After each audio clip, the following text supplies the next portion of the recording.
नमस्कार। आकाशवाणी कटक आंचलिक संवाद पढ़ुछंती सरिता साहू। आषाढ़ शुक्ल प्रतिपदा तिथि आज महाप्रभु नवजौवन बेशरे सज्जित होगा सह नेत्रोत्सव श्रद्धालु दर्शन देवे। एथिपाई श्रीमंदिर प्रशासन पक्षरु व्यापक व्यवस्था ग्रहण करा जायछि। परंपरा अनुसार प्रथमे श्री विग्रह मानकर चक्का अपसरा नीति अनुष्ठित हेब, परे मंगल आलती मैलम और अवकाश नीति होई ठाकुरंक बाहुडा विजे नीति हेब। एहा परे साहाण मेलाले प्रभु दर्शन देवे।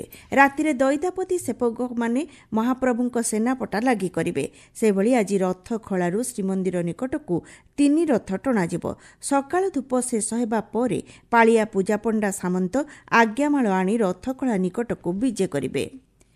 ओडिशा को विश्वस्तर में एक प्रशंसित पर्यटनस्थली में परिणत करने राज्यपाल डॉ हरिबाबू कंभमपाटी आह्वान देइछन्ति। भुवनेश्वर में ओडिशा पर्यटन सम्मेलन षष्ठ संस्करण उद्यापनी समारोह में जोगदी राज्यपाल कहिछन्ति पर्यटन शिल्प क्षेत्र में एक विश्वस्तरीय भित्तिभूमि सृष्टि करने क्षेत्र में देश उल्लेखनीय प्रगति करुछि। 2036 मसीहा सुधा विकसित ओडिशा और 2047 मसीहा सुधा विकसित भारत स्वप्न हासिल पई पर्यटन भित्तिभूमि एक गुरुत्वपूर्ण भूमिका ग्रहण करिबो बोली राज्यपाल कहिछन्ति।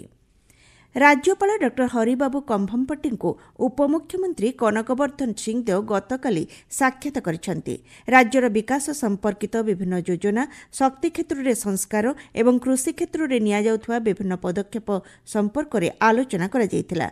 विभिन्न प्रकल्प कार्य को त्वरान्वित करबा पई विभागगुड़िक मध्य उत्तम समन्वय रक्षा करबा पई राज्यपाल परामर्श देइथिले।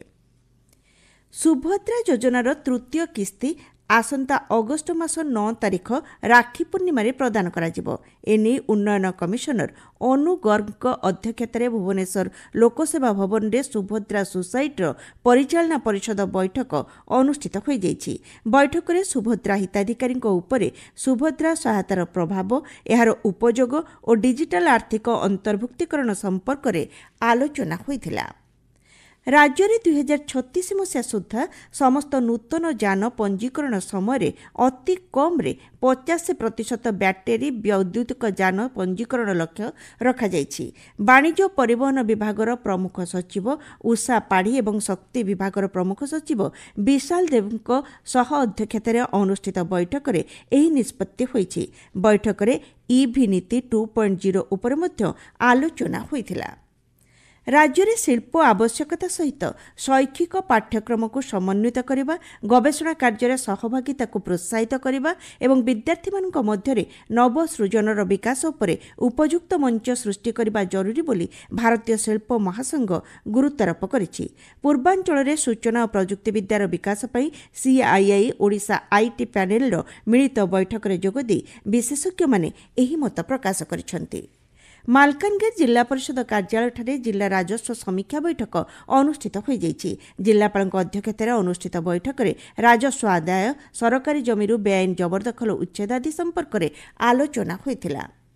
गंजाम जिला रंगेलुंडा पंचायत अंतर्गत अंतरबाटिया बात्या आश्रयस्थली में प्राकृतिक विपर्यय परिचालना संपर्कित एक सामूहिक अभ्यास अनुष्ठित हो जाइछि। प्राकृतिक विपर्यय समय लोकों को उद्धार करी सुरक्षित स्थान में पहुंचाइबा, प्राथमिक चिकित्सा जोगाई देबा आदि संपर्क में लोकमानंको सचेतन करा जाइथिला।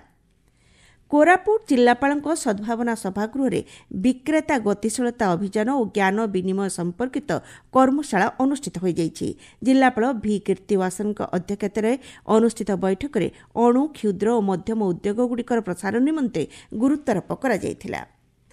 निशा निवारण संपर्क में सचेतनता सृष्टि उद्देश्य आज अंतर्जातीय अवैध निशाद्रव्य कारोबार विरोधी दिवस पालन करा जाउछि।